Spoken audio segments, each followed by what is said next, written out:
Good day, ladies and gentlemen, and welcome back to another amazing episode, another amazing moment. Kamakawa Kamadawa Shadizo is my name, and I appreciate for everyone who is joining up and everyone who is watching. And wherever you're watching us, please tell us wherever you are watching us, and it will be great so that we can have the conversation together tonight. I bless the Lord for see each and every one of you because you are here for a purpose and you are here for a good reason. Let us bring Bernard to say hi to us as we continue.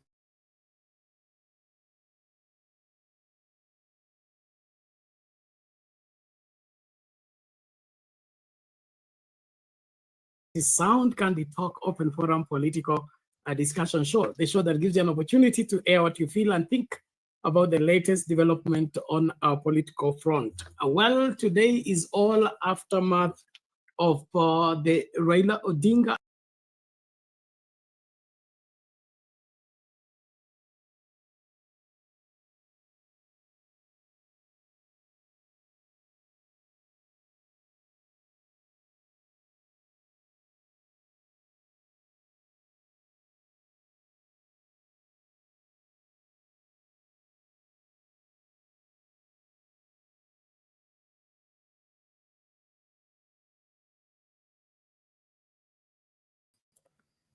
I appreciate for everyone who is joining up and everyone who is watching.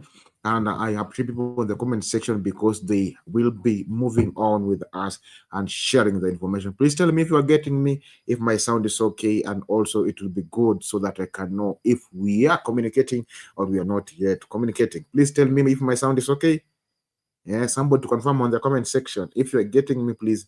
And also, please be telling me where you're getting us from. It's just a good vibe. Today, we're going to have some questions that they don't have answers. Who should be blamed? Who should be blamed? So, because there are a lot of being blames that just being raised up and there, and a lot of things happening. So today we will be checking on to that. And today we'll be having an open forum whereby everyone is free to share his thought. You are free to share your opinion. You are free to share what has happened at your place. Please tell me what is happening at your place, where you are. Nini inafanyika? Niambie pale. Also in the comment section, I'll be sharing it. And also the link to join inside the studio is on the comment section. Please let us use that link very well now. Usingoje dakika ya mwisho ndo wanataka kukuja, unataka kupanda studio, unaona nikaa tunakukazia kuongea, nikaa tunakupimia. Please come up now. Be in the studio as early as possible so that we can have the conversation. I can give you the opportunity to share what is in your heart, what is going on at your place. Today we'll be checking more details on what is happening in every corner and every place. So just tell me what is happening. And on today, on our headline hitters today, one of the things that we'll be checking about the story of Kenya Power. That's one of the highlights we'll be checking. The EACC arrest. Also, we'll be checking the second DRC city fails to Rwanda's. Also, we'll be checking another nini. We'll checking the Monday report. Also, what has been happening on Monday reports. Also, another young man is being arrested 150 years. This is amazing. I've never seen somebody being arrested 150 years, but today, this is the first shocking news. Now, I've seen, yeah, if you are being arrested 150 years, meaning you are being jailed like all of life. That's the same as being arrested kifungo cha maisha, or is it not? Because if I'm going to stay for 40 or 90 years and I'm being arrested on 50 years, you know, kifungo cha maisha, where is the difference? Even if I come out after 150 years, how do you think I'm supposed to cope up? Nimeshazoea maisha ya jela. Mbona unataka kuniua? Also, apart from that one, we have the case of the Kajiado charcoal crisis, whereby people are being arrested for burning charcoal. Hii story ya makaa sijui mnataka watu wapate wapi? Walisema kazi ni kazi, hata kuchoma makaa ni kazi. I don't know why do you blame that hao watu washikwe na wamefanya nini mbaya na wamechoma tu makaa. We'll also be checking more details of that, and also we'll be checking to other details where many things are happening. Also, the Raila stories, we'll be briefly dipping on it, driving to it. And also, another thing that we'll be checking it up on is the Malava MP. Dice, also the death of the MP. We'll also be checking also more this about Shah. Yesterday I called my friend, the last weekend I called my friend and asked my friend, hey, how are you doing? So he said to me that, hey bro, Shah have taken all my salary, I've just remained with nothing. So we'll be checking more details towards the SHA program, and also we'll be checking more details towards the hospital and the medication, and also be checking details towards the what we call the USAID.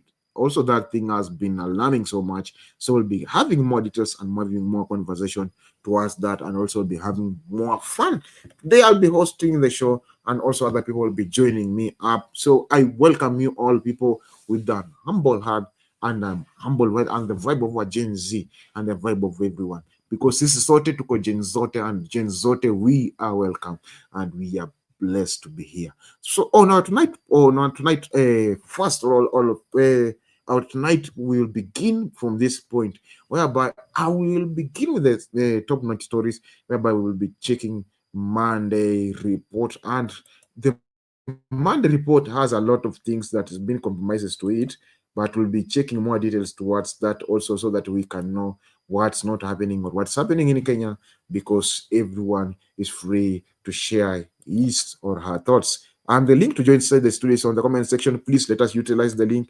Let us utilize the link so that we can be in the studio at the right time, at the right moment, so that usingoje time inafungasha ndio wewe unakuja unaanza kusema sheria alinifungia nje. Mimi sipendi kufungia watu nje, hata kufungia watu nje sio vizuri, hata Mungu anakataza. So welcome to the show so that we can have the conversation together and we can have this together. I love you people. Let us watch this as we are.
Kenya played a local card about 2027 succession is what happened in Addis Ababa.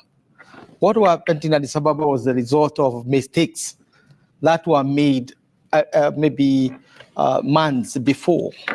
When the seat of the chair of African Union Commission was ring-fenced for East Africa, the heads of state who did that in 2024 had in mind two leaders, and they thought the East Africans would come to their sober mind and decide on one of the two.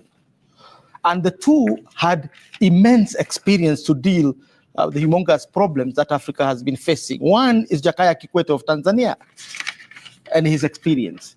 The other one was Uhuru Kenyatta, who was retiring. Both had distinguished themselves as serious mediators and managers of the economies. And in the 21st century, the whole agenda of Africa is economic transformation and political stability. Yeah. And the two had that. Obviously, Kenya played a local card about 2027 succession. And therefore, we presented a very respected man, a very honorable man with a huge legacy as one of the makers of 20th and 21st century Kenya. Yeah. Then you go to parade him a job for a 50-year-old. 50-year-old is what you are going to give for an eminent elderly leader. And this, you know for sure, is a job of, honorably speaking, of a note taker for heads of states. He's not a peer. It's not about peerage. And then when you look at the line of the predecessors of who Raila Odinga would have succeeded, it is Alpha Konare, 58, Jan Ping, who was, I think, 61 or thereabout, his successor, Dlamini Zuma, who was, again, in the early 60s, and we had, Musa Faki, who is in his 50s. And the one who has just been elected is 59. Yeah. So when we say you are presenting the right man for the wrong job, this was Kenya's mistake. And I hope that we have learned a lesson. Okay. That we go for the ablest and the best for a job, because you can give somebody a job and mess him up. Now, we as Kenyans, we have lost an opportunity as a people.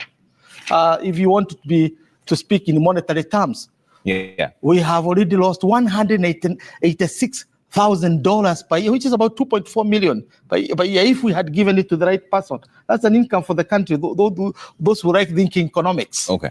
So you think we presented the wrong candidate? Well, not the wrong candidate. Yeah. Raila was not the wrong candidate. Yeah. But that was the wrong position for him. Okay, wrong position. Willis, what went wrong in Addis? In my view, let's be very brutal and honest to the people of Kenya. What went wrong?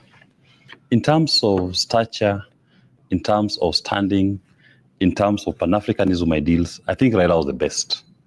But what went wrong? We lost this election the moment we lost SADC. And we lost SADC purely because Kenya state had taken a position in the DRC that was contrary to the SADC position. What position did Kenya take? Yeah. Kenya state hosted some of the rebels in the Republic of Congo here in Nairobi to launch a rebel movement to remove the democratically elected president in the Congo.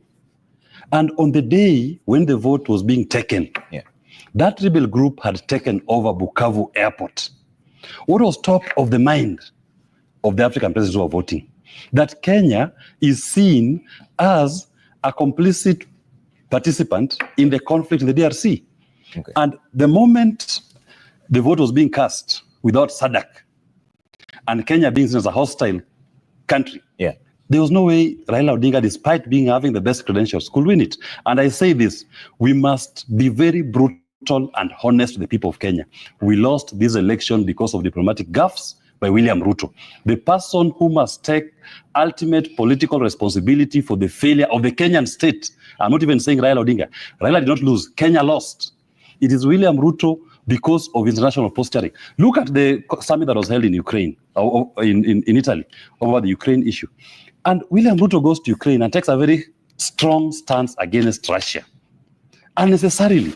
What has the fight between Ukraine and Russia got to do with Kenya? What is our national interest in that fight? William Ruto, the first thing he did, the first tweet he did as a president was a tweet to wade into the issue of Western Sahrawi and Morocco. And in both these occasions, we had African Union positions. Why not just align yourself with the AU position? The same person decides to take a position in regard to the Israeli-Palestinian conflict, trying to blame the Palestinians when the AU had taken a position on this particular issue. So we must say this. What went wrong is William Ruto failed the people of Kenya in terms of his diplomatic maneuvers and his personal interests. Because I cannot see the national interest in Western Saharawi for Kenya. I cannot see the national interest for the people of Kenya in the fight in DRC. I cannot see the national interest that he was pursuing when he went to Italy and spoke about the Ukraine-Russia issue. It can only mean that his personal interests have now superseded national interests. And the Kenyan people and any Kenyan candidate will face the wrath of the rest of the continent anytime they offer themselves for these positions. But let me say this. The votes that Raila got, in my view, were largely votes that he got out of the sheer character and strength of the individual. Otherwise, the rest of the continent was against Kenya. All right. Owino, what went wrong in your view? Before I start with what went wrong, I need to counter a little bit of what Mwalimu Professor has said on issues that this position was ring-fenced for Uhuru Kenyatta and Jakaya Kikwete, and that this position was too small for Raila. I think Raila had gone for even a smaller position before as chair of infrastructure. It was much smaller than this current position. But to another extent, I agree, Raila is bigger than AU to a larger extent. That one I agree. But saying that this position was too small and yet the previous government had proposed him for a much smaller position, I don't agree. Equally, we may not need to holistically blame President William Ruto on this failure. I think there is a general problem that Africa may be having with Kenya, because even in Amina's position, you remember we went 6 rounds and she won 8. She won most of them, I think up to the 6th round, she won. And we still lost. I think African Union, the rest of Africans who are majorly not Muslims, not Arabs, not Anglophone, need to rethink on how to manage their affairs in African Union. If you go to our countries in the northern Africa, you go to those countries on the north, almost all of them, the Arab countries, you find they more play the politics of Middle East. It's just like in East Africa, we have Tanzania, both in SADC and in East African Community because of their previous record. So even the countries on the north, they see themselves more of Middle East and so on. So if you look at the candidate from Djibouti, he had the sympathies of the Arabs, he had the sympathies of the Muslims, and he had the sympathies of the Anglophone. We cannot also equally just say that the problem in DRC did not affect us. It is true. It affected us to a large extent because you remember we just lost 14 South African soldiers in that conflict in Eastern Congo.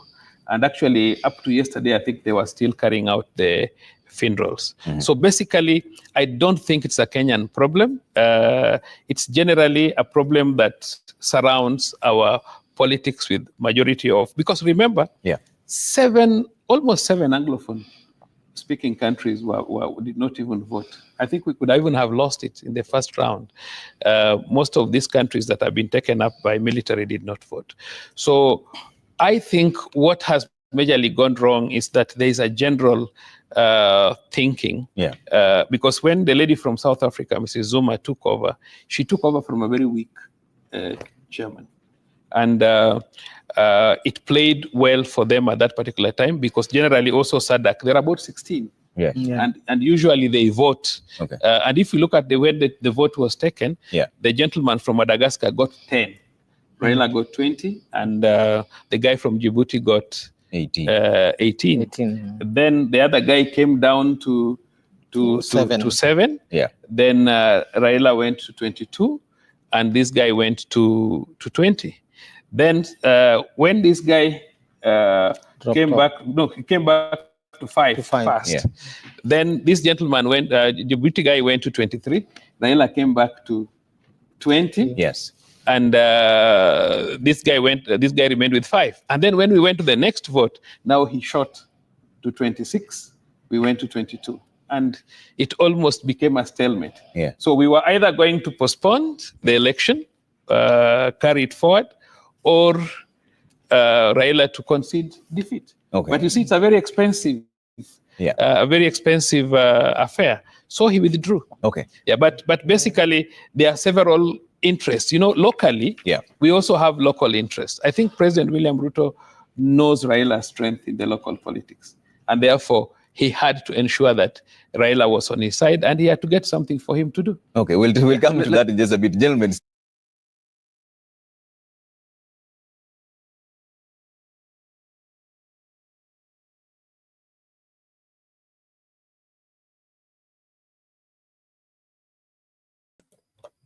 I don't know who should we blame or who would not should we not blame, because everyone is in chaotic. Everyone shifting blame to one another. I don't know this story. Why should we handle it? Just leave in the comment section. How do you feel? Should we handle the story, or whom do you feel should be blamed? Is there anybody to be blamed? Is there anyone who feels that he is the cause of this? So I would like to hear your views, Kenyans, and I'd like also to see your your opinions, your thought of what that issue, because it has been the issue on the desk already, and what's not going on. Also, people still asking, what is next for the Raila now? What is it next for Raila? So this is not been happening, and this is the vibe right now on the street and in the town, and there's a lot is going on. So what or who should we blame, or who should be cut the burden? So you've seen the few analyzation that is being done, and you have seen the perfect a little bit. As you seeing that, let us see out. So what is it next for Raila? What do you think Raila is thinking all about right now?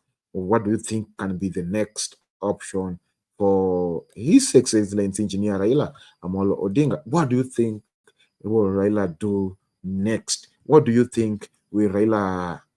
What do you expect from Raila? What do you think Baba will do? What do you think will be the action for Baba as we continue rolling down? Just tell me, what do you think, or what is your opinion all about that? The election is sema kwamba ati Ruto is the cause of this because he welcomed the people from Rwanda who are fighting against from Congo, who are fighting against their government. So we don't know that. We don't know. Okay, everyone has his own perspective. That's his perspective. Also, the other people have different perspective why that happened. What is your perspective, and why do you think that happened? Some of us we are heartbroken. Others, we are in chaotic. But now, what should we do? What's it to be blamed? So as we checking also onto that, what also we check on about now, as Baba is back, what is next from Baba? What do you think Baba will do? What is it next from him? Let us check out this.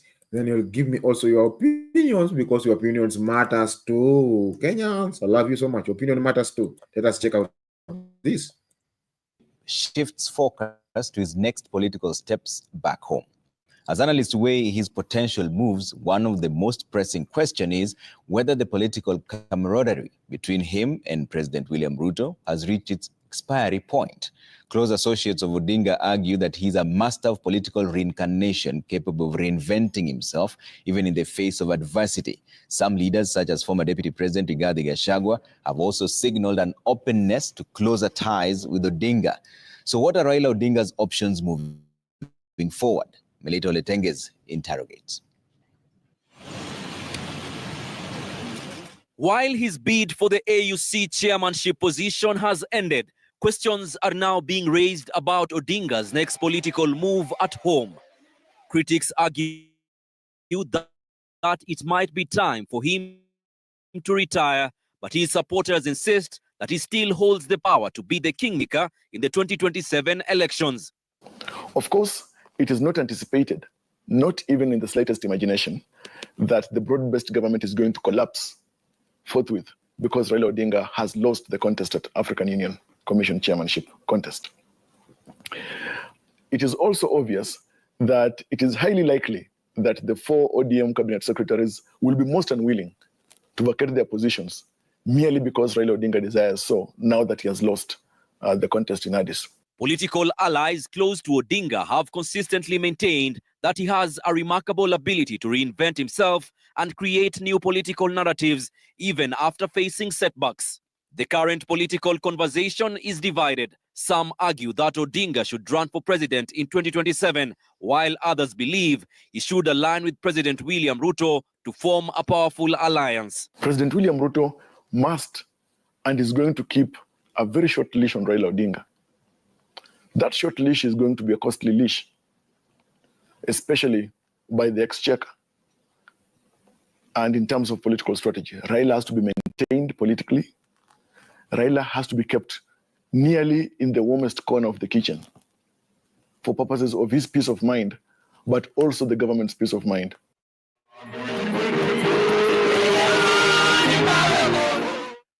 Odinga's future relationship with Ruto is increasingly uncertain, particularly with the ongoing disputes in parliament over the majority party status between Azimio and Kenya Kwanza.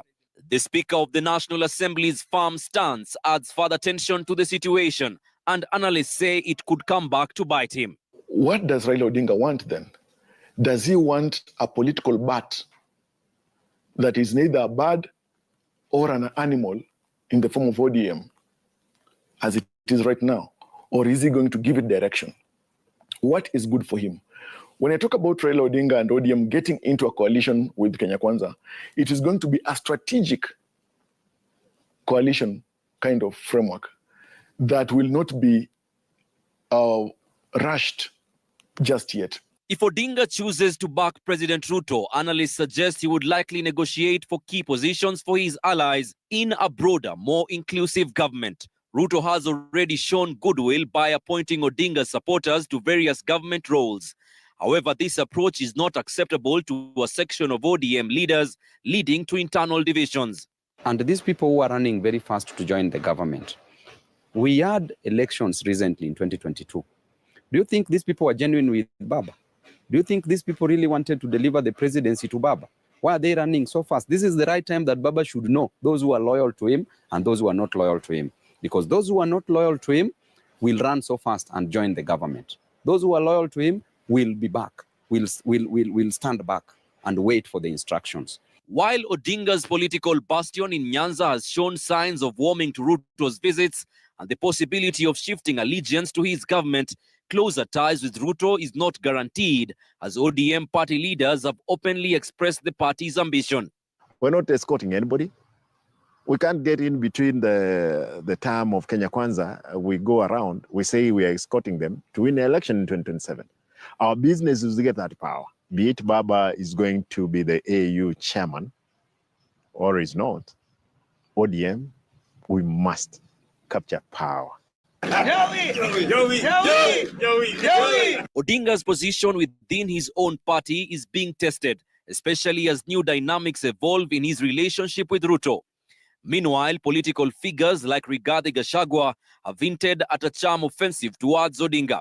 Rigathi Gachagua and Raila Odinga are going to be consequential political leaders in the run-up to 2027. Rigathi Gachagua is keen to ensure that the Kikuyu vote does not gravitate towards William Ruto. Fact. But for President William Ruto, and why it's necessary for him to have Raila Odinga on the short leash, is that without Raila Odinga, on the side of President William Ruto, and the Kikuyu vote having gone, then I think the chances of success for re-election may be forestalled. Regardless of whether Odinga decides to maintain his current political standing, one thing is clear. He will be a pivotal figure in the 2027 political succession, and his influence will continue to shape the country's political landscape.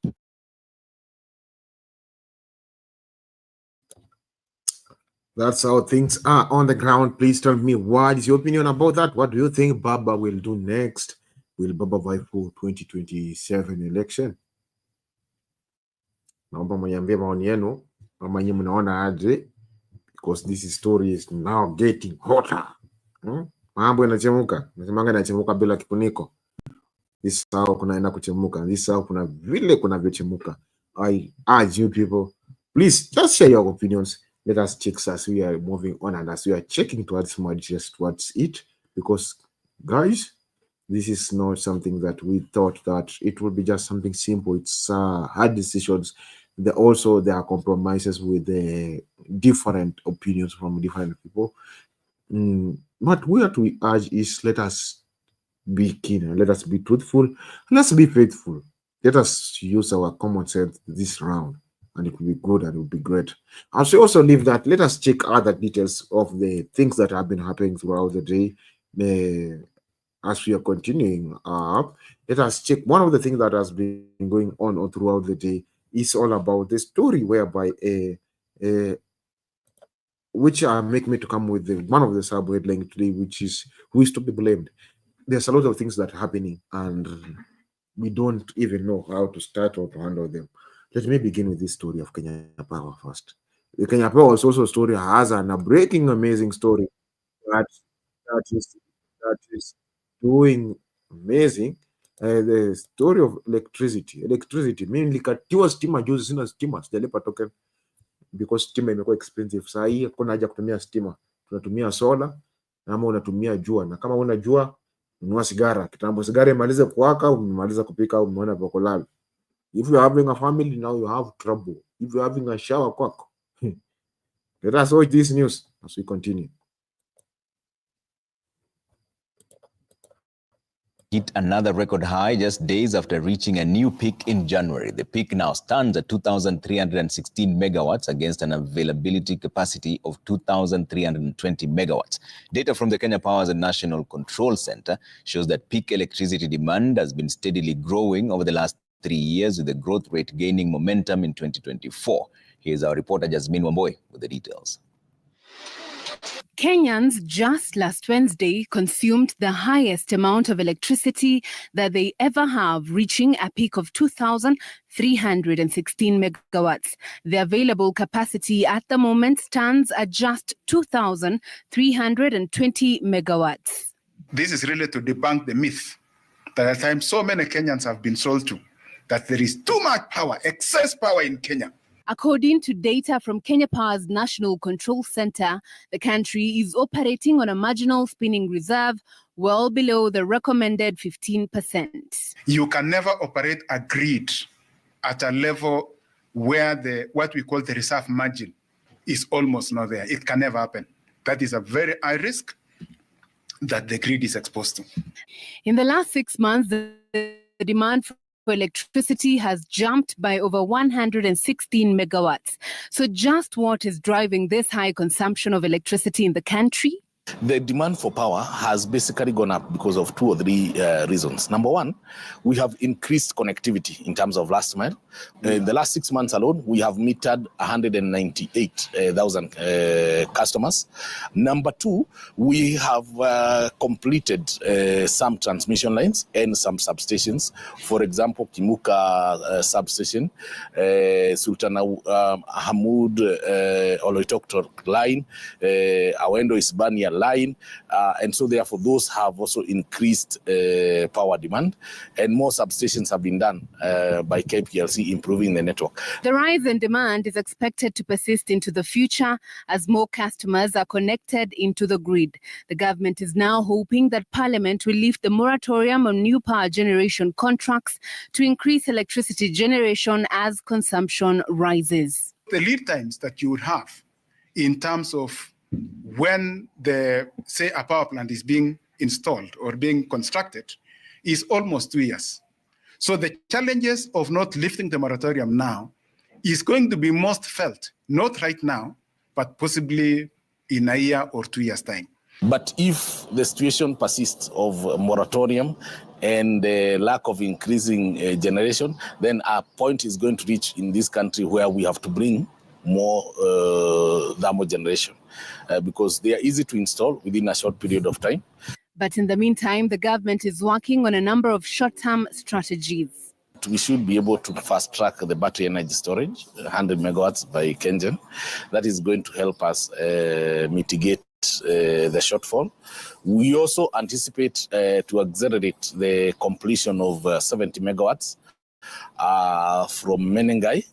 and also all carrier 1 operating, and then increase the supply from Ethiopia side with another additional 200 megawatts to meet the growing demand. Jasmine Wambui, Citizen TV.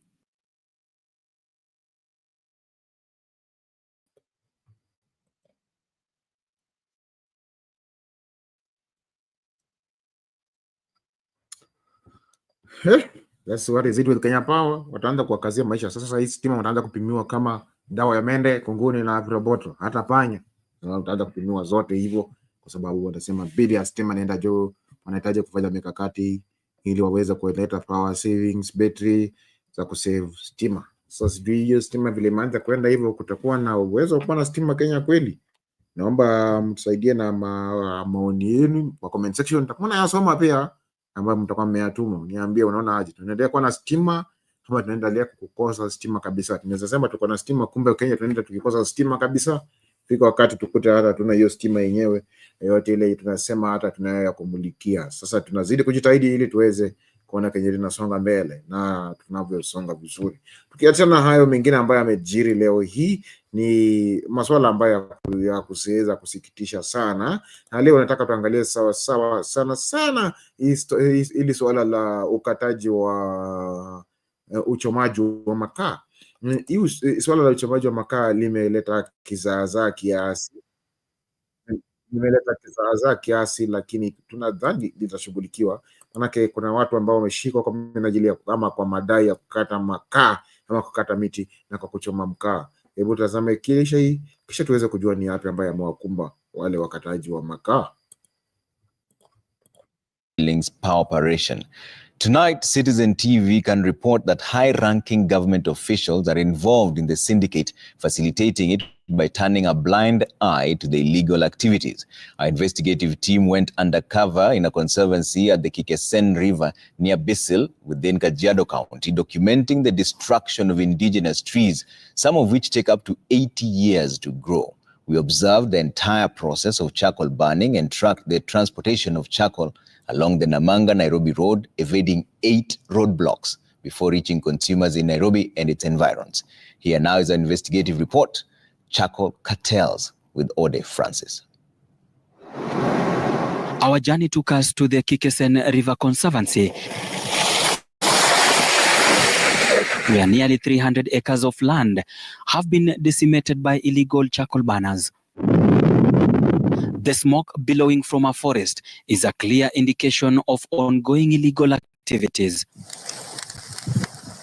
We counted 24 kilns ready for charcoal, meaning countless trees have already been cut. Wale watu wanakata makaa si wakazi, ni watu ambao wanaletwa, lakini hata wakiletwa ni wenyewe ndio wanauza makaa. Wale landowners ndio wanauza miti ikisimama. Sasa kuna ule mtu anauziwa, alafu huyo ndiye analeta watu sasa wa kukata. So hiyo challenge inatupata sana, manake hata wanyama pori wanakuliwa. Wale watu wanakula wanyama pori. Kwa hivyo wanyama pori wanaanza kutoroka. It's within the same conservancy that we witnessed both wild animals and local Maasai sharing the same grazing land. The terrain is challenging, but our investigation takes us deep into the territory of tree and charcoal cartels.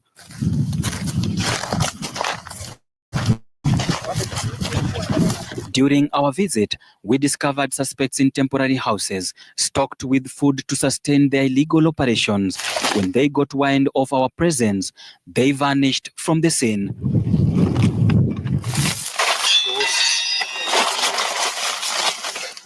Hey, kazi. Tarehe 7 Januari. So kuna mtu anaitwa Kaka, kuna mtu anaitwa Kelly, kuna mtu anaitwa Jomba, kuna mtu anaitwa Jerry, kuna mtu anaitwa Geoffrey, Wanyonyi, Solomon, Job na Timothy. Huge tree stumps lay bare in the area.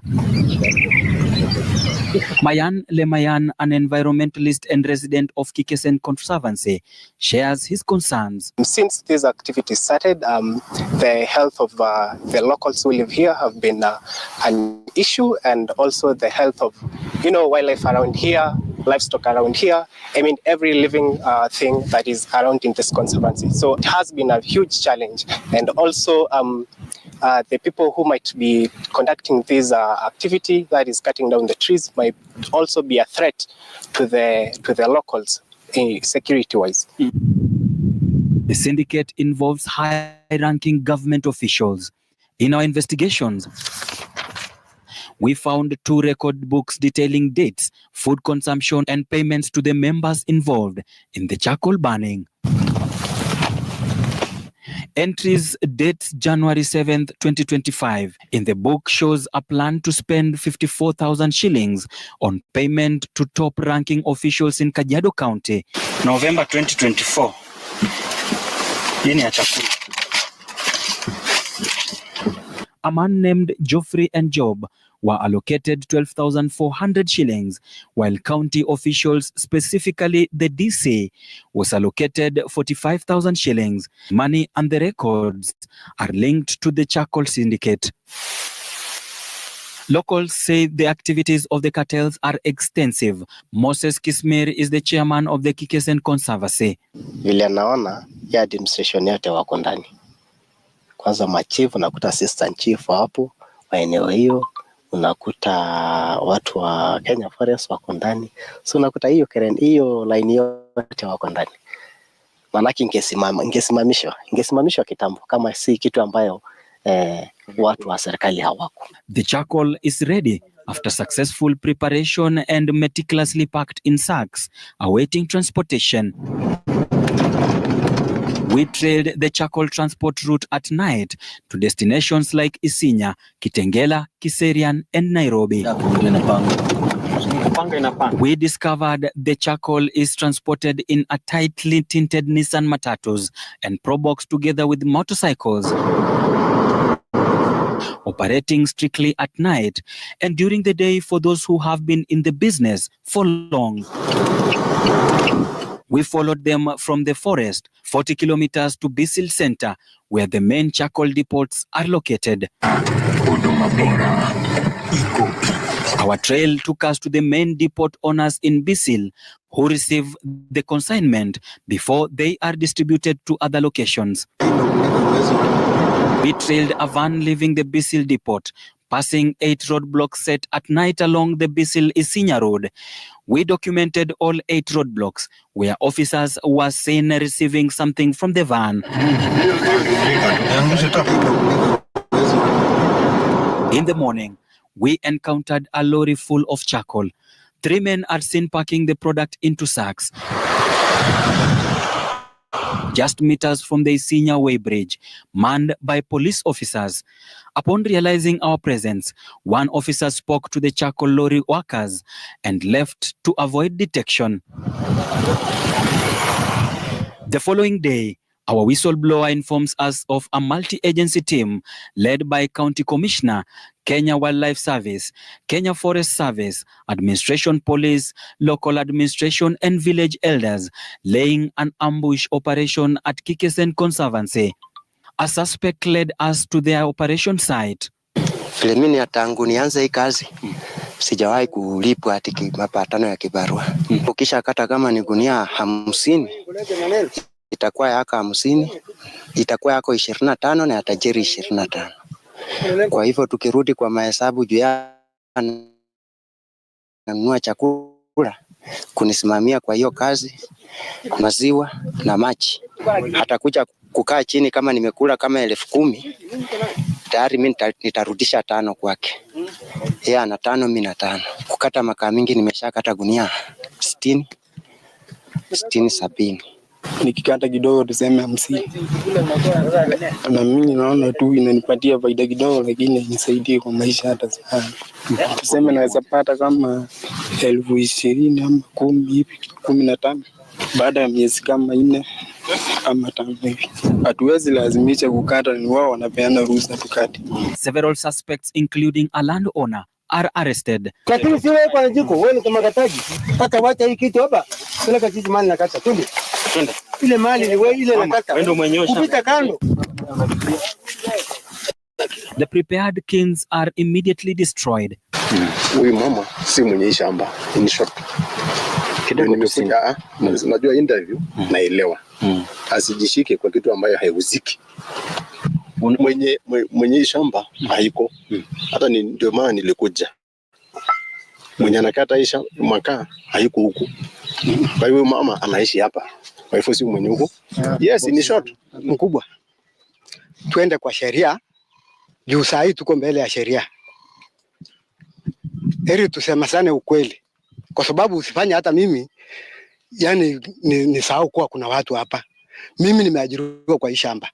Na ile shamba ambaye wewe unasema unadai ati iliuzwa ama ilifanywa nini, hii shamba haijauzwa. Hiyo shamba ndio ile iko mpaka hapo. Hata makaa yake imekatwa iko huko. Hii ni shamba tofauti, ni ya huyu mama, sio ile ambayo iliuzwa. Ngosa, wale nana haraka sana nanda sa robenya le shamba nanda. Mama amesema ni mwenyeji wa shamba. Mama yake ni pale. Yeye ndio mwenye shamba. Yeye ndio mwenye shamba. Ameconfirm. Amesema ameconfirm ni amempea kazi ya kukata makaa. Ndugu, sijauliza yeye kama ako na permit.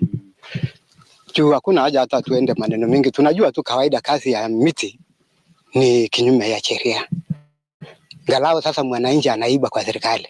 Anajua tu serikali hataki nini, lakini kulingana na ile shida yenye ilimpata mama, hiyo mambo ya hospitali na mambo ya hiyo kijana vile umeona maalama kwa tumbo ilidungwa na wachambazi. Ndio akaniambia unisaidie hii mbili ili nipate kununua hata kuenda kulipa hata madeni. Hiyo karatasi ndio itawaka mzuri. Despite ongoing efforts, the fight against illegal charcoal burning faces challenges in court. Francis Mbaka, the Deputy Director of KWS Kajiado County, claims the prosecution has not been cooperative. What is going on here? There are 24 kilns of charcoal that have been kept here by some cartels. These charcoal cartels, there are so many in Kajiado. The suspects were taken to court the following day, and Magistrate Court Number 4 sentenced them to 1 month of community service order under CSO.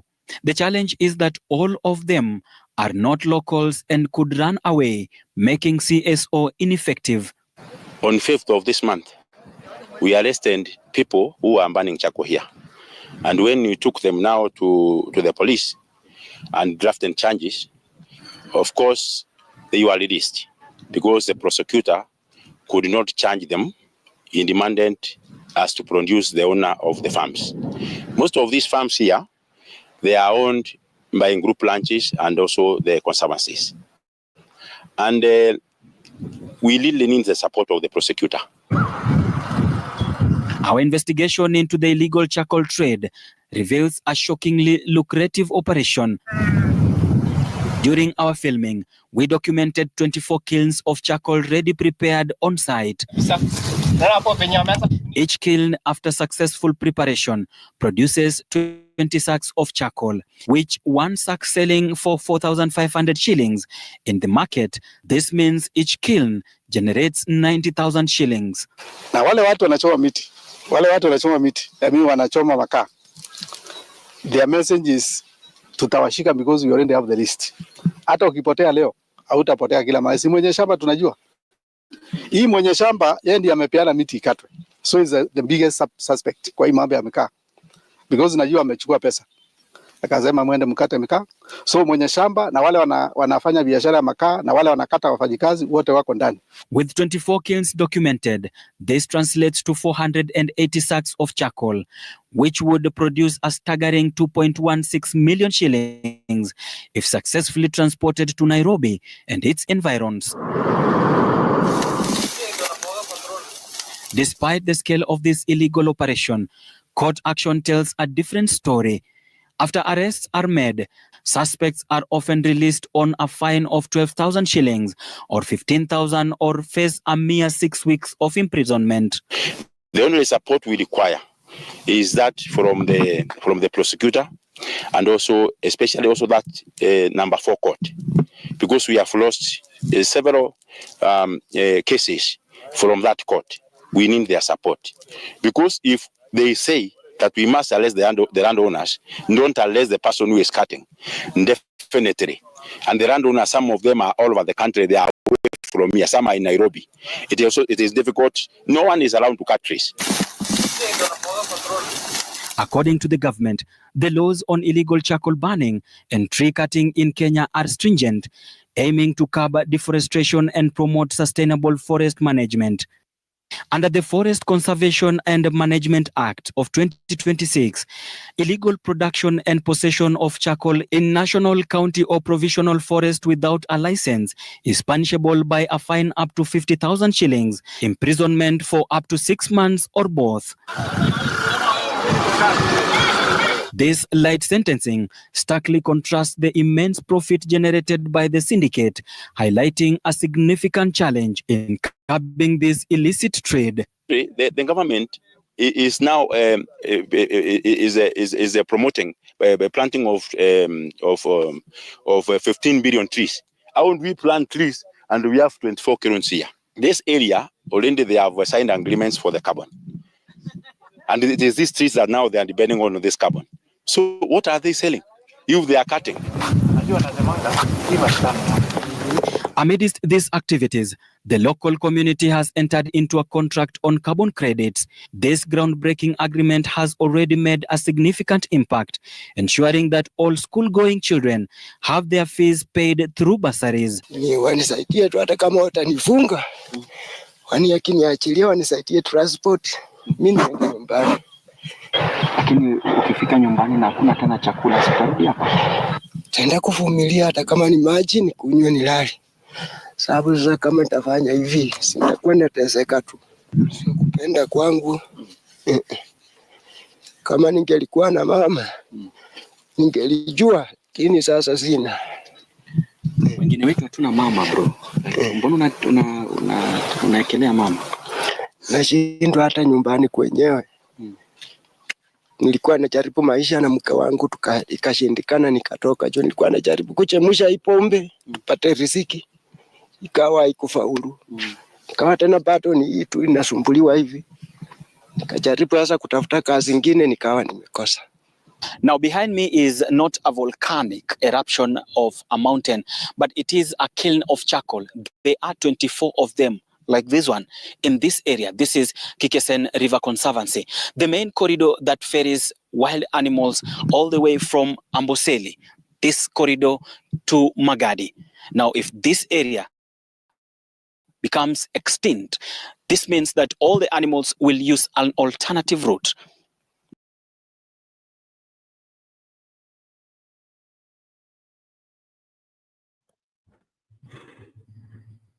That how things are on the ground, and I would like to break it down for some pieces a bit. That began with the first point, and the highlight that I've highlighted from this story is one of the highlights is saying that the government or the chief government, they eat from the business. Okay, wait me clear the load first. There's something I'm not getting it right. If we're saying it is legal, but it's a legal business, illegal business, yet the government is involved in. The owner of the chambers, as they are also said that they are involved in. Okay, somehow help me to understand a little bit. I don't know, maybe I'm the one that would want, I'm not understanding very well. Because this is so serious and this is so crazy. If people can be arrested because of that, and those people who are the head of the deal, even they haven't been mentioned, then you say, Kenya, we are serious? Seriously? Kenya, we're supposed to sail up and we're supposed to be serious. Indeed, we're supposed to be serious. Okay, as we're moving on swiftly, I just want to remind you a simple thing, that today or this week is the end month as we are rolling down. What I urge you people is let us support Sound Candy Talk. Let us use the details on the screen to support Sound Candy Talk, and God will bless you. God will add your pocket more and more. Use the details on the screen to support Sound Candy Talk. If you are using M-Pesa, for those who are diaspora, use the send money We are using Bernard's number. It's +254 718 454 585. The name is Bernard Makora. Also, those who are in Kenya, you can use the till number. The till number is 51-565-75. The till number is 51-65-75. So you are free to contribute, and also you are free to help us so that we can keep this channel going.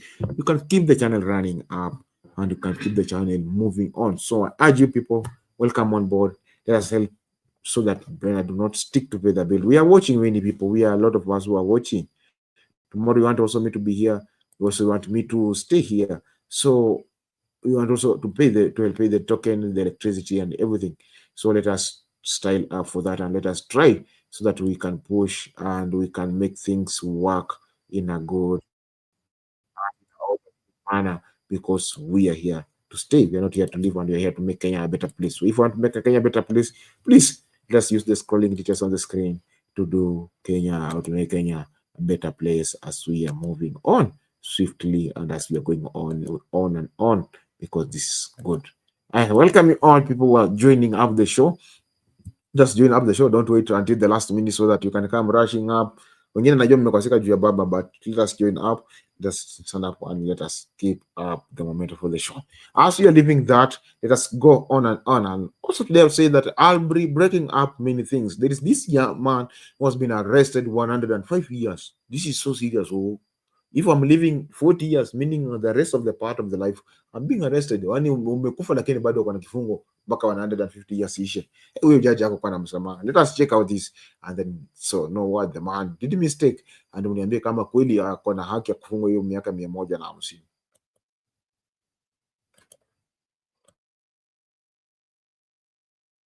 Sentenced to 150 years in prison after he was found guilty of killing his 3 children in 2019 in the Lelatich area in Bomet County. Bomet High Court Judge Julius Kipkosgei handed Bernard Kipkemoi Kirui 3 consecutive 50-year sentences, terming the crime inhuman and shocking, saying the sentence was meant to serve as a deterrent to similar offenses. Kipkemoi Kirui was found guilty of murdering his 3 sons. Amos Kipketich was only 12, Vincent Kiprotich was only 8, and Emmanuel Kiprono, 5 years old, while their mother was away from home. Sharon Cherono, the mother of the deceased children, has welcomed the judgment, saying justice has been served.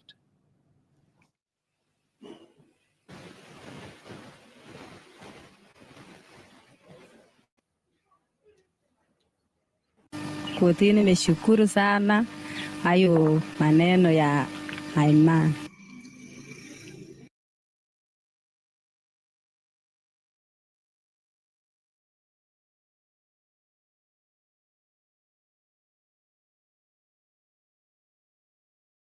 So that is what is happening or what's not happening.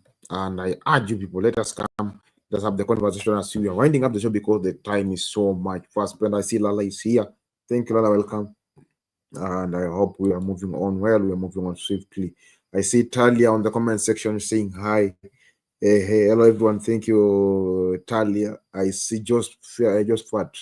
Thank you, Josephat, for joining up. I see Tony Hamod. I see Lydia clapping. Say Lydia jasema kitu ameweka makono pamoja, amepiga makofi. I see Big J saying no sound. Big J, the sound is okay right now. I see engineer saying no sound. The sound is being sorted out. Nani mwingine anasema Naitoni saying Shadizo, like the video, share and comment, say hi everyone. Hi Shadizo. Thank you for those who are joining, and I keep up asking you kindly come so that you can know who should be blamed. Who is the government on how to kuchoma makaa? Like I'm not getting it, because this is getting hot. It's going crazy. Now also you have seen every place, everything that we are being checking out has somebody to be blamed. This side is throwing the question to this side is blaming the other side, and it is so chaotic. It is not pleasing at all. You see, the government blames the people blames the government, the other people who have been involved blames the government, and indeed it is so chaotic. So who is to be blamed for all those things?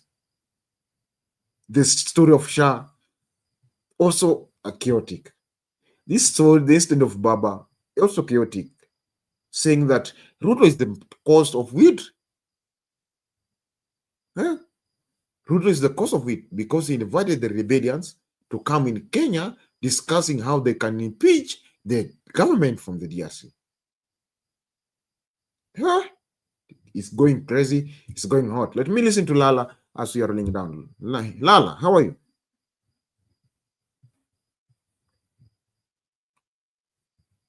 Can you hear me, Shadizo? Yes, we can hear you. I'm good. How are you? I'm fine, Lala. Yeah, I've just got in. I didn't see the video you were commenting on. I'd love to see it. Is it a long one? Is it a long one? Because it's a discussion a little bit. Let me check it out so that we can know. Okay, let us begin from here.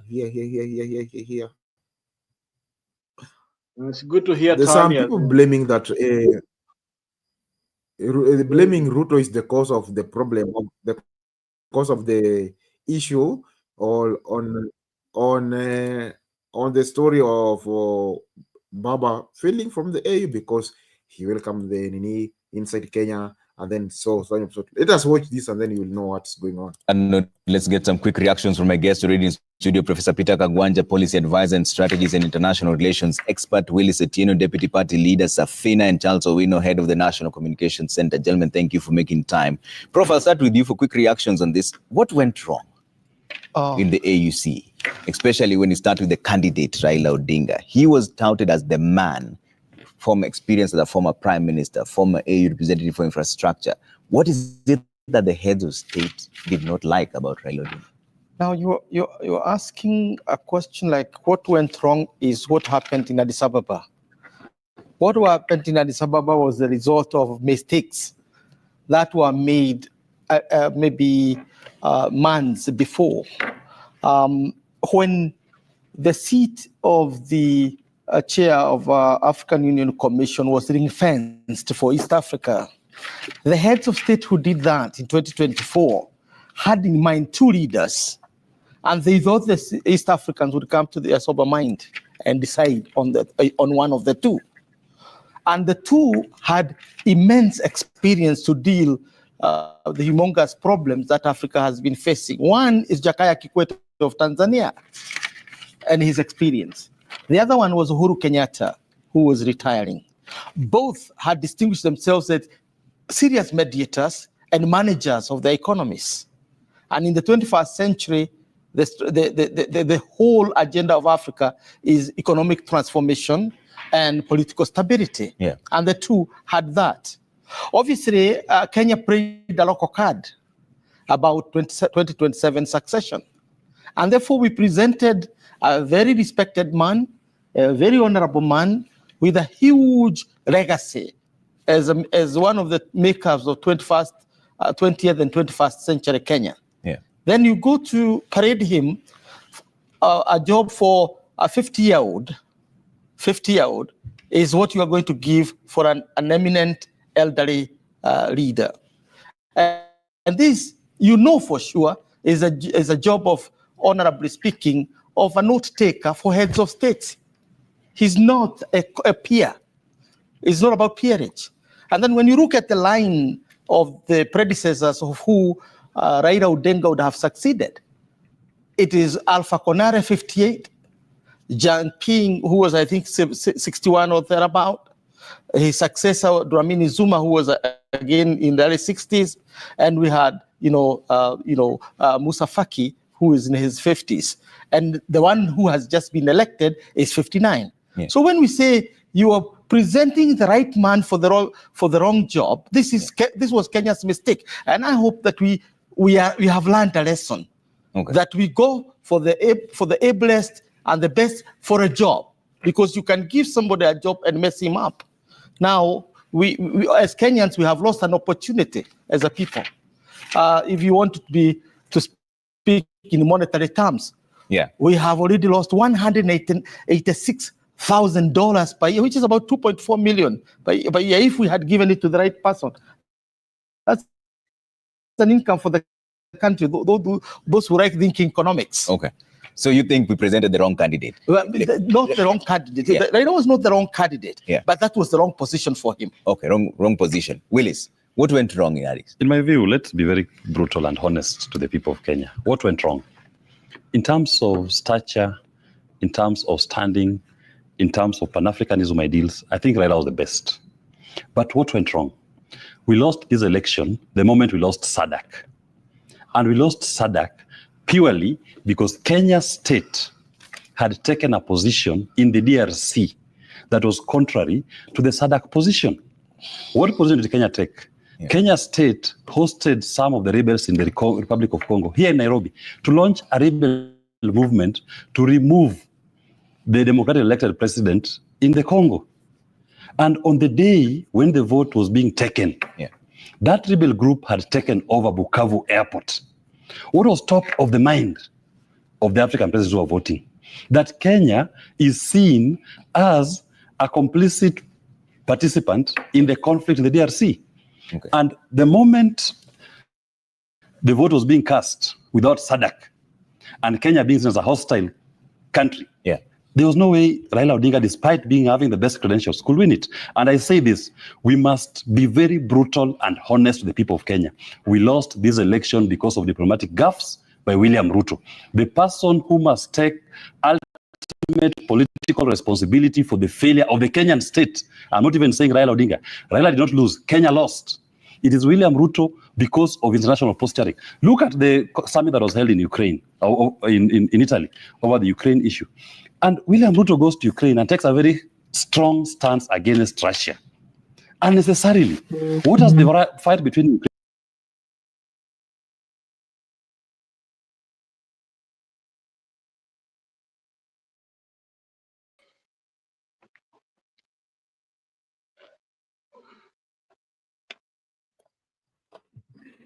Lala, have you seen the shift blame game?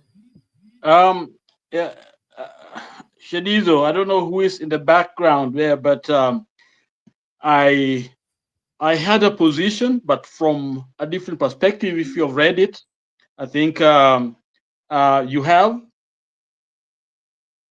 I did post something on our WhatsApp and on my site, but let me just make my comment.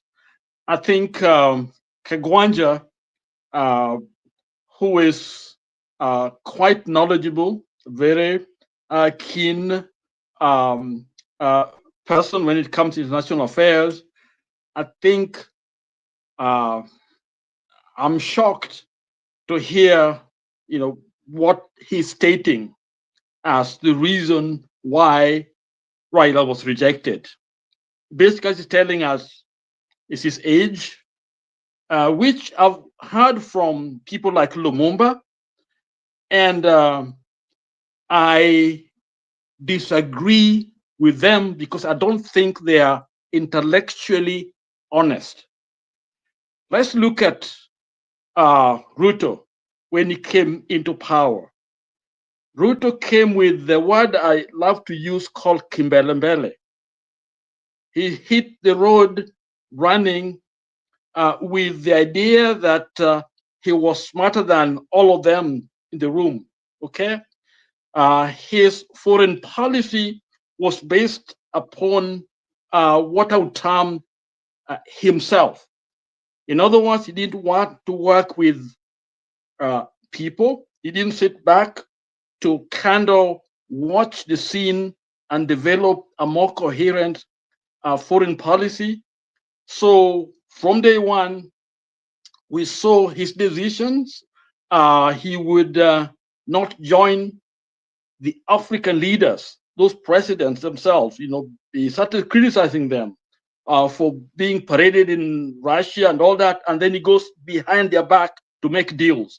We talked about it on this channel already. So already he had made enemies within his own peers as leaders, okay? But I think they were a little forgiving, willing to still listen to him a little bit. And so, but then next thing he does, he goes against the collective understanding of Haiti problem, okay, and make deals and send Kenyans in the name of UN, when actually it was the US and few others going to fight another war and benefiting from that. And so that idea that we are working as a team, as African leaders, was never. And so we were seen as a puppet of some place, okay? So from day one, already, we had planted a bad seed. So logically, when issue of Congo came, already he had created a divisiveness within that group. And so he joined, one side in Congo, when actually Uhuru and others were trying to put all these teams together. I here stated that Tshisekedi could have actually allowed that team to be co-opted into the military quickly now, so that they didn't have a chance to do what they did. But then people like Ruto were there to make sure that they benefit. And even Kenyans were talking about it here, that Ruto has an interest in Congo. Okay? So let us be honest, and thank God for that Willis, that man called Willis is telling us that it is. Okay? So from day one, the mess had been created. Okay? So when people like Lumumba and Kagwanja begin to blame the age of Baba, they are not intellectually honest. And I would invite them for a debate, because it is clear something is wrong here. But then let's look at what I presented. I want to look at it from a different perspective a little bit. And that is Africa has always been the battleground for East and West because of one thing, our natural resources. Colonial masters have never gone. From the day of Scramble for Africa, they are still here to make sure they get the most out of the continent. So they're watching, they're looking at Africa, and so they will never let Africa go. So think about this. Okay, Ruto, whom they made sure took over the government, instead of Baba, who was thinking in terms of building Africa, the resources being there in Africa, they made sure Ruto got it. And then look at Djibouti. I've been there a couple of times, okay? And the biggest economy in Djibouti is foreign military bases. We were there. I've been there a couple of times.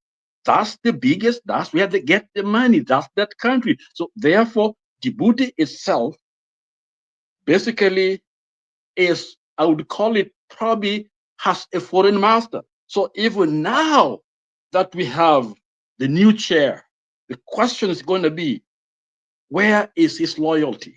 To the people who pay him, pay that nation to survive, or is it Africa? And then the question is, why those two leaders, those two countries being used to kind of create or perception of this control, or the reality of this control of Africa? So that's another question that people can debate on from more international perspective. But just coming back to what I think I heard, the two, which I call both quite intellectual, good thinkers, Clear, Willis, and Kagwanja. I think that Baba did not lose. Baba came in a mess already that had been created. Okay, so to claim that because he's old, coming to the smaller guy, younger people, this is a job he was not. I mean, to me, it's not very consistent, because worldwide we have young leaders, we have old leaders. Leaders are leaders. We had the Mandelas. Kenyatta became president how old were they? Were they not leaders? So here, this idea that there's something wrong with Baba because he's old, therefore the job is not for him, I don't think is, no matter how much you want to explain it to us, try to let us believe that, no, that's not it. I think the issue was very, very simple. Ruto had messed up. He didn't have a goodwill of these leaders. That's number one. Secondly, the recent decision that is made actually made those people angry. And thank God, Willie stated clearly there that the SADC, where Baba should have, and we know very well those people would have wanted Baba to be there. But because, you see, Ruto is the chief spokesperson for the nation, it is about him as the CEO, the chief spokesperson for the nation. So Baba winning was supposed to be a win for Ruto. So in my mind, it is the leaders saying, no, we can't let this man Ruto, keep on doing the same thing that he's been doing consistently. We are also African leaders, okay? We have a say here. And then finally, of course, my article there, Africa has clearly suffered with this loss. It's not about Baba. It's about what we think of ourselves. Who are we? We talk about those resources. Who is controlling them? And do we have a plan to get it back? Maybe the Traores who listened to Baba and others understood, because the key thing here is all of us working together. If you start claiming these are the younger people can do the job, and then the other day, I watched the Nobel Peace Prize winners. Many of them are old people. I didn't see them being kicked out because they have eyesight problem or they can't move so much, therefore they can't get those awards. They were given those awards because they are able to contribute tangible things that we can see that have transformed lives. Ideas come from the mind and the heart of men and women, not from whether they can have more babies or they can move a little faster than others. So I disagree with my friend Lumumba. Okay, it's my friend because he's been here, he's visited me here, and organized a meeting for him here, and plus Kagwanja and the rest who think that age has something to do with it. I think Ruto goofed big time, and that's where we are. Back to you, Chadizo.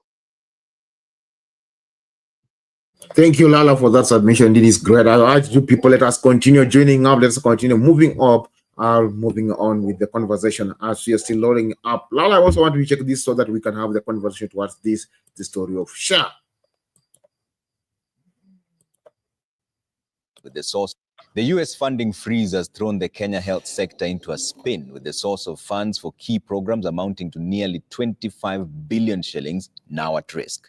The Ministry of Health says that the freeze has exposed critical services like HIV management, vaccine programs, nutrition, and blood donations to disruptions, threatening the lives of thousands of Kenyans. The government is now forced to seek alternative donors to ensure continuity.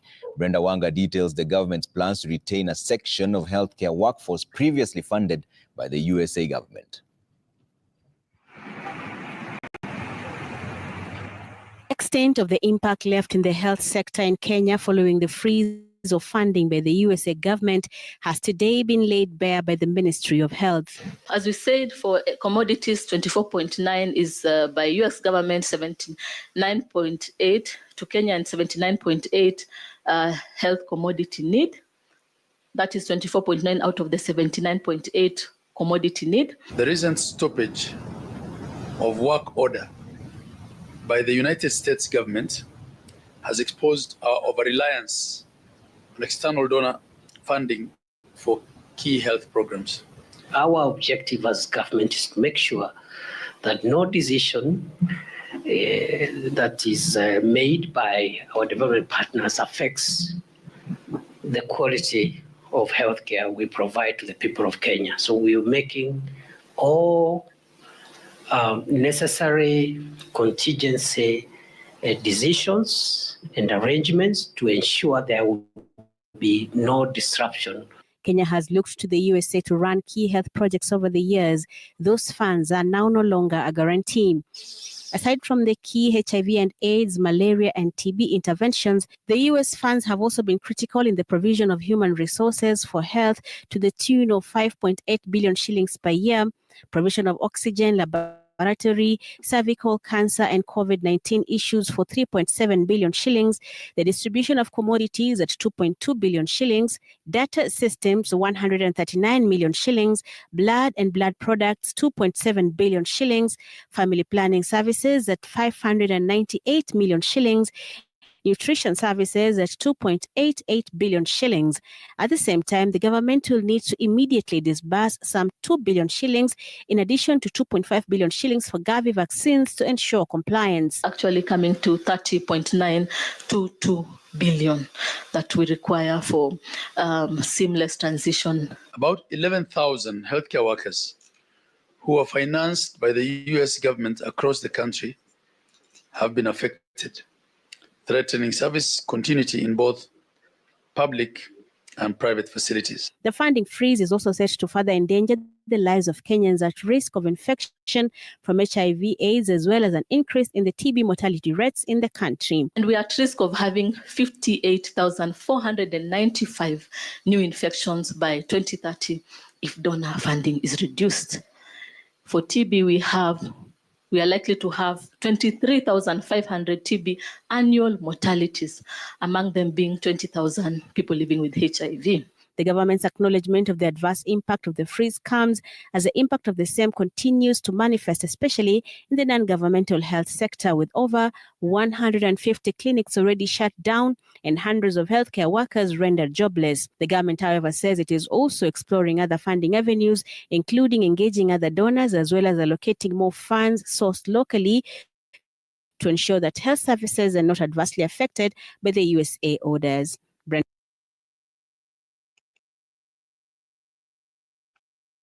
Lala, that's how things are on the ground, and we are still conversing towards them. Lala, what is your opinion about that? Shadizo is very unfortunate that these funds should be cut at this time. I know we were angry and asking a lot of our people here, we should cut, US should leave us alone, we can do this alone, and we want, think that we can do it alone. We cannot do it alone. We need one another. We either we have to have alternative somewhere. We have to go somewhere. But in the long run, we have to develop our own. And this is the irony of all this, because Baba's agenda for Kenya when he was running was about self-reliance, developing our own system so that we don't depend a lot from outside, especially things that come to us through donation, but we can trade and also share what we have, the finished product from our natural resources. And I think that's what he was taking also to the Africa, okay?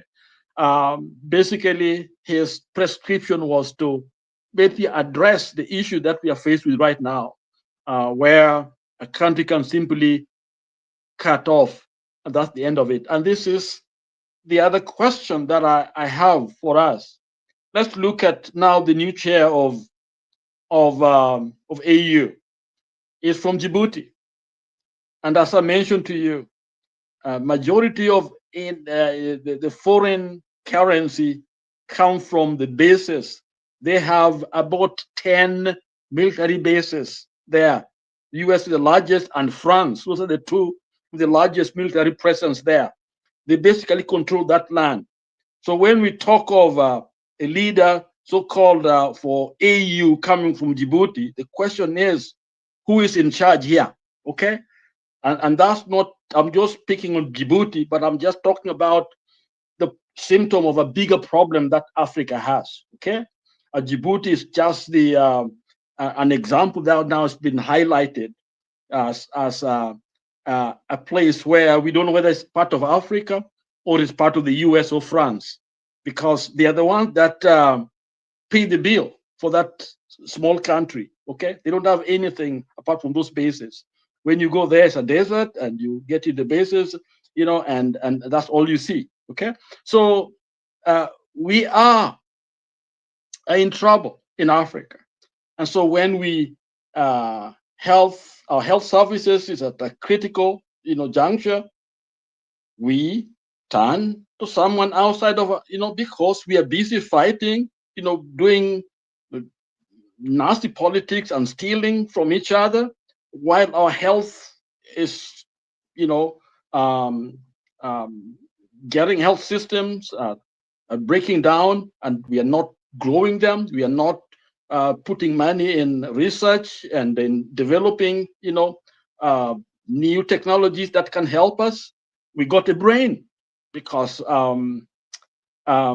listen to this, Kenyans. I was a small church in Cleveland, a very small church. Okay. And I think at one point, my church had the largest PhD, I think probably anywhere in the world, students, because most of my members were doing PhD sponsored by the UN, by the USAID,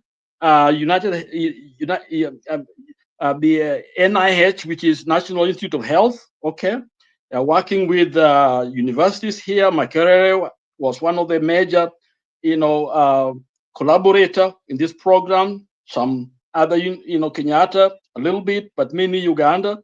So they had many doctors, and those doctors were coming to my church. Okay, so at one point, in majority were actually PhD and MDs, and those are the ones that I was pastoring. Thus shows that we got the brains, we got the training in Africa, but we don't have research fund. We are squandering the resources we have, and so these people stay over here to do what? To work on these labs, produce some of these wonderful medications and treatment modalities, and that we donated, okay, in Africa, is our own brain. So it takes an African to come over here and do wonderful work. And I can cite you a lot of people that have done wonderful work. Okay. Let me give you just one.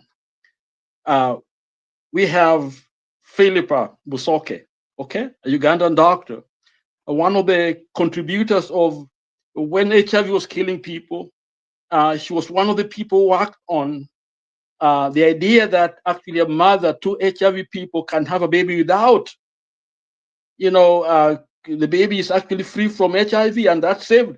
And this was our own girl, back home. Okay. And they come here, they build a name for themselves. When they come down there, we treat them like trash. We don't take care of them. And look at what is happening right now. Look at what's happening right now. Our healthcare is in a crisis. In fact, one of the cited issues that we have back home is poor healthcare workers. I mean, lack of healthcare workers. Okay. In other words, we don't have them. We train them and we lose them to the rest of the world. So it means the money that we invest in them ends up benefiting the US, the UK, the Saudi Arabias and other places. And there we are, now we are suffering. So it's a contradiction, my brother, Shadizo. And so it's a very sad thing to see. And we knew that at one point, these people will say no. Some bad leader will come, like Trump and others. I call it bad leader, who is not thinking that people are suffering, okay, and just cut it off. Whatever is done is wrong, definitely is wrong. But what we have done is even worse, because we did not build the capacity to be able to provide for our people. I think mind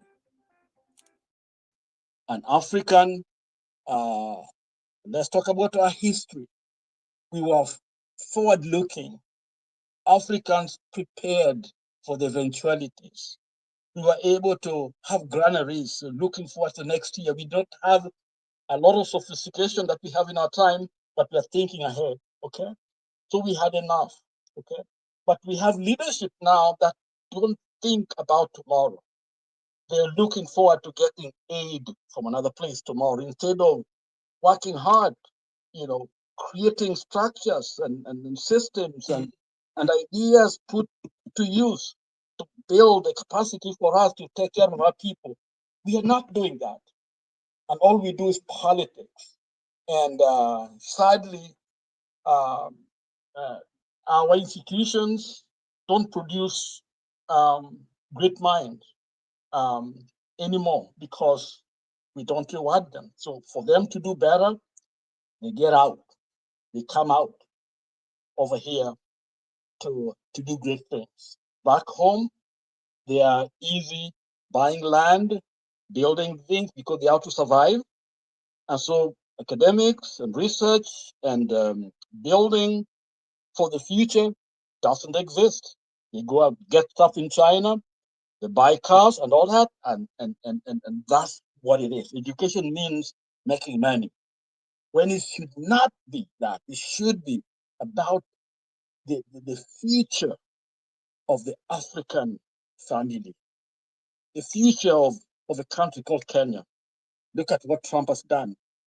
We're stuck. Back to you, Bernard. Shadiza, it's very sad.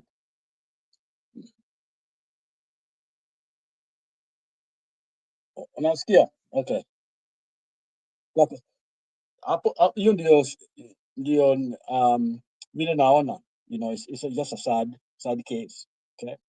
I pray that he restores that the funding, that it can help the people, so that if it's restored, let us actually do something. I know we are trying. A lot of people are trying hard here to see some of those funds are restored, because not only Kenya that receive aid goes to Israel, goes to Europe. Actually, majority of the US aid go to Europe, not Africa. Let people know that. Okay, so it's people, but Africans are the ones that are more targeted. Let me say so. Okay, because it is not all the programs that have been cut. Ukraine is still going on. Israel is actually not been messed with. Egypt a little bit not been messed with, but sub-Saharan Africa, yes, we have been touched. Okay, so let us think hard. Let us have progressive ideas, and those ideas don't only reside in young people all over. We need young people definitely, and nobody should be kept because out of the debate because they're either young or they're women. All of us are needed, old, young, we can all do it. So I don't ascribe to Kagwanja or Lumumba. They're great people, great minds, but I think they're not being honest with us. Thank you. Back to you, Khadija. Thank you, Lala, for that great submission. Indeed, it's great, and I appreciate for those who have been joining up and for those who have been on the comment section. Indeed, you are doing a good job, and I think we have been having an amazing moment. For those who are watching up, I thank you for watching, and please ask you to let us share the information so that everyone can get the information and we don't be lag behind. I don't have much to say, but today let us bring it to an end. Tomorrow we'll be taking this conversation to another level because there are a lot of going on. I'll be playing more videos tomorrow, and also Bernard will be joining us tomorrow so that we can take more add more details, because there are a lot of things that are going on that are not right, and we'll also be checking towards them so that we can make them right. I don't have much to say until Lala, unless Lala has something to say as he closes for us.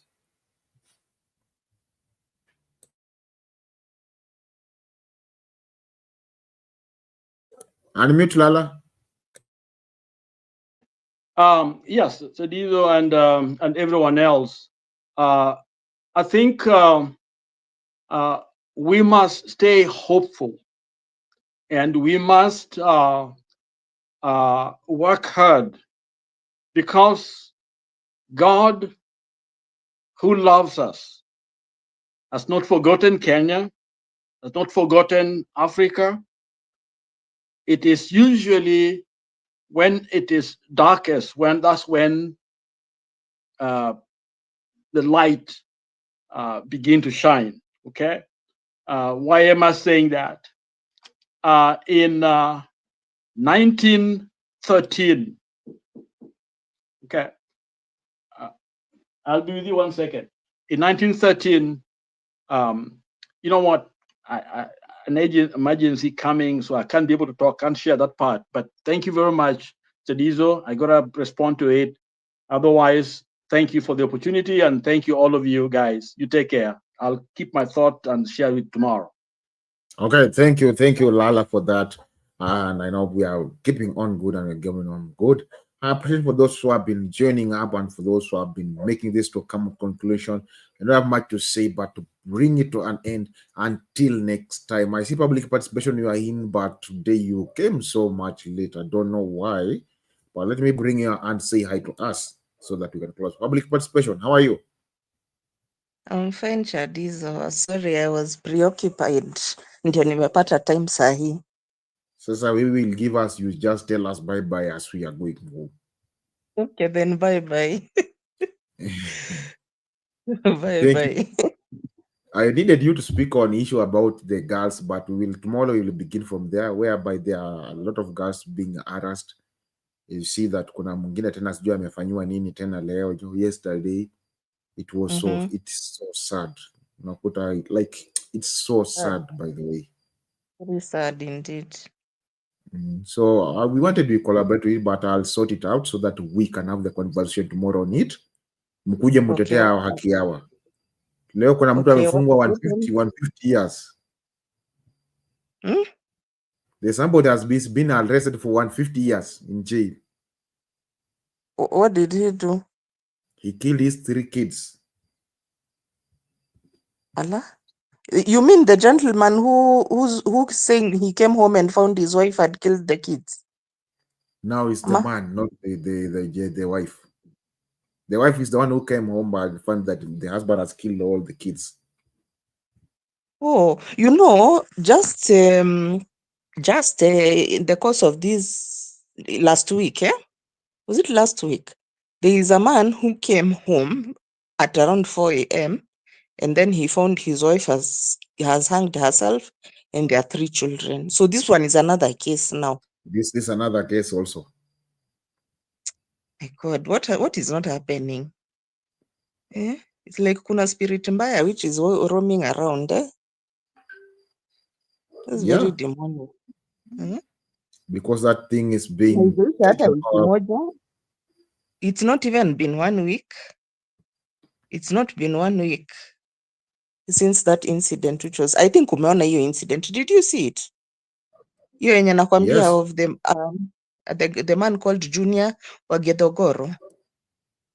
Yeah. He was like a celeb, okay, not really a celebrity, but a fan of Kameme Radio. So he was a bit popular. So akakuja nyumbani 4 a.m. akakuta mlango imefunguliwa, haijafungwa, kuenda kwa kitchen akapata from the wife and his 3 sons, all below 5 years old.